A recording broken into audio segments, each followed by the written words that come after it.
I want them to always be different from each other. And I felt that where X-Men Days of Future Past dealt with time travel and robots, technology, things like that, this film deals with ancient mutantism. To him, it's one giant, corrupt civilization, the whole planet, worshipping false idols, thinking it has superpowers with its nuclear weapons, and he believes this is not his world, and he wants to take it back. Apocalypse is sort of an ancient entity who enters the body of different mutants as he grows older, so he can rejuvenate himself and survive for the millennia. And with each mutant he enters, he takes their powers. So he's acquired over thousands of years multiple powers. Raven, the Mystique character, Jennifer Lawrence's character, she's seen the darker side of how mutants are treated by humans, and she still believes that there's a quiet war. And she believes that there is a need for a fighting force.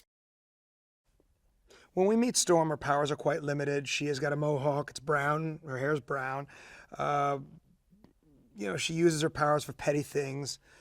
When she meets Apocalypse, he imbues her with extraordinary power to fly, to travel through lightning bolts. Her hair becomes shock white, and she becomes the Storm who will eventually become the great character that Halle Berry played in the earlier films.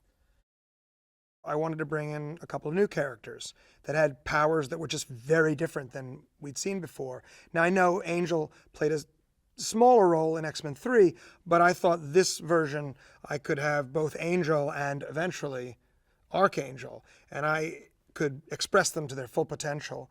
And I thought that would be something that audiences really haven't seen.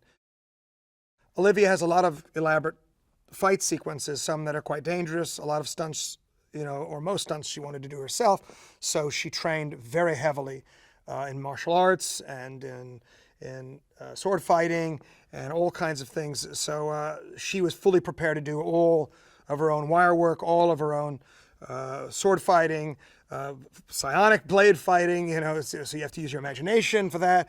So there's a lot of acrobatics, things like that she did herself. I think what James McAvoy brought into this film that's different than all the other films is a kind of optimistic confidence. I think he was optimistic in First Class as a as a student at Oxford, a professor, but now he feels he's past his dark times, and the world is at peace with mutants. So he's kind of he's got big plans,